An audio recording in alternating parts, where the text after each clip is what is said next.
To be more successful, if you learn from others, you learn from their mistakes, is actually much more better. This is an interview with one of my friends, a backend developer, and he works in Woodcore.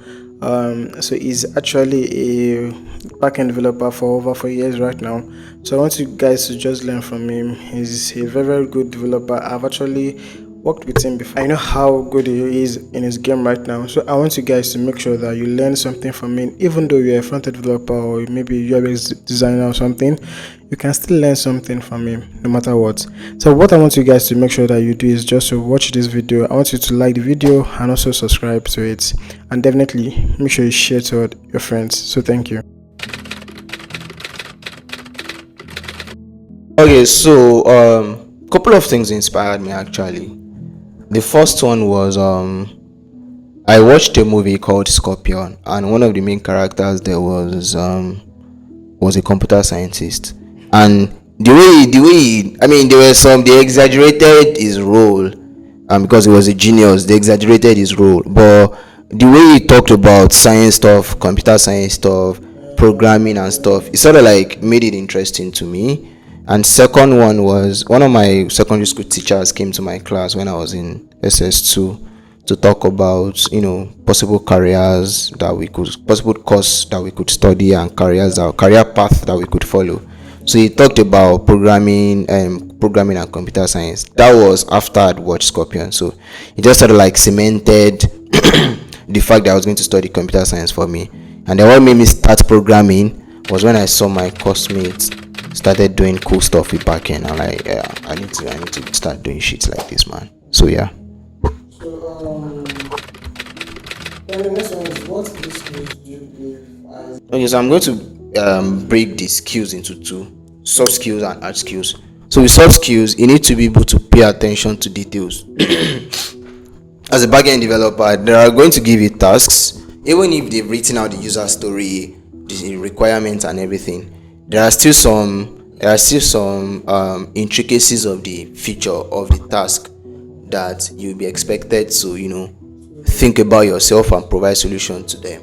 So you need to be able to pay attention to details and be able to like provide solution to those tiniest little bit of attention, details that you paid attention to. So the other part of soft skill that I would say you need to know is being able to communicate properly. It is very, very important. Communicate. If they give you a task and maybe there's a block or something, communicate.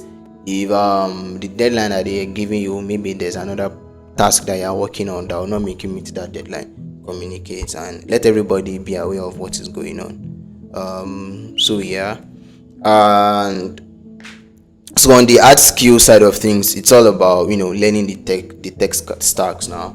And I would say that depends on the environment you are in, because some environments, some regions, there are some tech stacks that are like more in demand than in other environments. Yeah.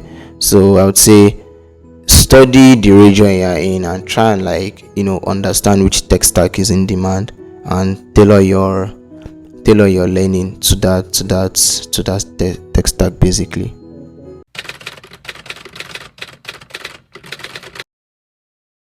In my experience, and you don't have to take my word for it because I don't have any statistics to back this up, but in my own experience I noticed that it's Node.js and PHP that are more in demand compared to other programming. But I'm saying, if you know Node or you know PHP, the chances of you, especially as a beginner that you don't have any work experience, it will be much more easier for you to like get a Node gig or a Node job or a PHP gig or a PHP job compared to Django, C#, Golang.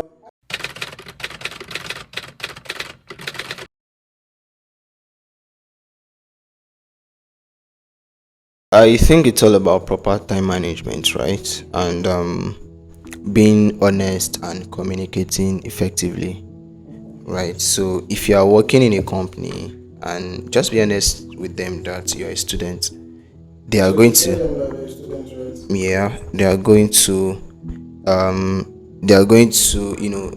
give you like the timeline they are going to give you for your deliverables is going to be reasonable, and it will enable you to do your schoolworks also, and so one is not going to suffer on the other, right? So yeah, it's just about proper time management.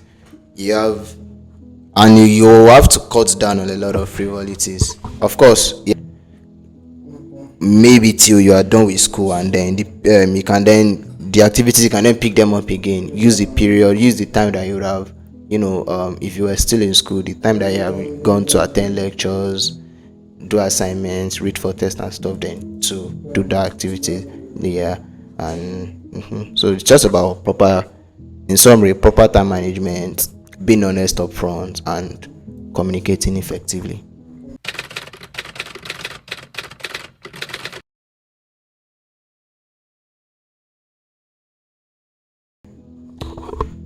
I know this might sound ironic, but if not backend development, I would probably be an animator. Right, probably be doing animation works for movie studios or animation studios and stuff like that. So yeah, I think that's because I did a little bit of animation before I pivoted into backend. So if not in tech, what else? Like if not at all in tech at all, what do you think you can be doing? I guess working as an animator passes as not being in tech, doesn't it? No, really. Okay, so if not in tech, to be honest, I actually haven't really given this much thought before. To be honest, I don't know. maybe, maybe be a footballer. I don't know.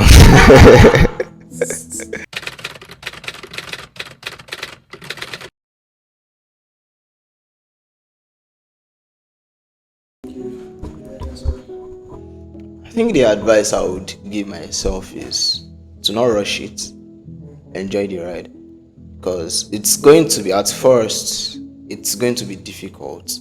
It is even still difficult because there are sometimes you write code or you work on some features and you'll be pulling your ears out in the middle of the night. Nobody will understand the pain you are going through, but it's going to be worth it at the end of the day when you find solution, or when you're able to like build that feature optimally and you push it and people are using it. It's going to be fulfilling. You actually mentioned something about like you shouldn't rush it, right? Yeah, you shouldn't So, rush it. but Sapa is another this thing that push people Okay. to all these things. So why won't I rush it? Like why can't I Okay, do so it very fast? I think this is the misconception that people have about tech. It's not a get rich quick scheme. You can't start learning coding today or venture into tech today and start making the big bucks in like 1 year. I haven't even started making the big bucks, like what I would consider a big buck. I haven't started making it yet, and I'm like what 3 4 years into my programming experience, into my programming journey. So I mean, there are people that started making the big buck 1 year, 2 years into their programming journey, but those are the outliers. It's not the norm, right? You have to put in the work.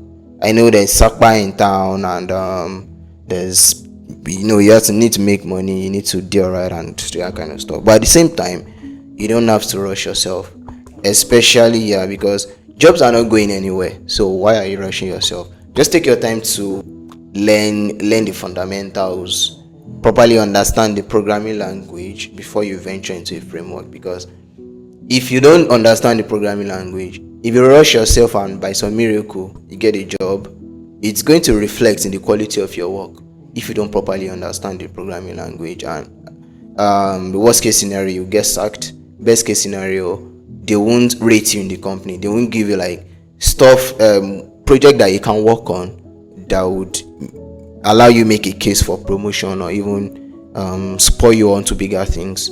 You might probably never get to work on them because from the quality of work you've been pushing out, or you've been rolling out, they realize that, oh, this guy will not be able to undo the kind of work that would have been of that would have been of help to his career basically. So yeah, Sapa is in town. At the same time, don't rush yourself, because when you understand the basics and you understand the fundamentals, the knowledge of that fundamentals is going to chase Sakpa away from you for a very long time. So one of the greatest thing I learned from what he said was anything you do, anything you are trying to learn right now, you should make sure that you learn it very well. So if you are starting, please make sure that you learn your tech very well. The foundation of every single thing you need is very, very important. Okay. So if you're trying to learn something like front end or back end, make sure that you learn the basic. Please don't jump to any framework or you are trying to jump to anything like that. So make sure that you learn very well when you are trying to get started. 100% sure that you can definitely learn more in more videos. So I want you guys to make sure that you like this video. It will definitely help me and then subscribe to it. Then send it to your friend. It's really important.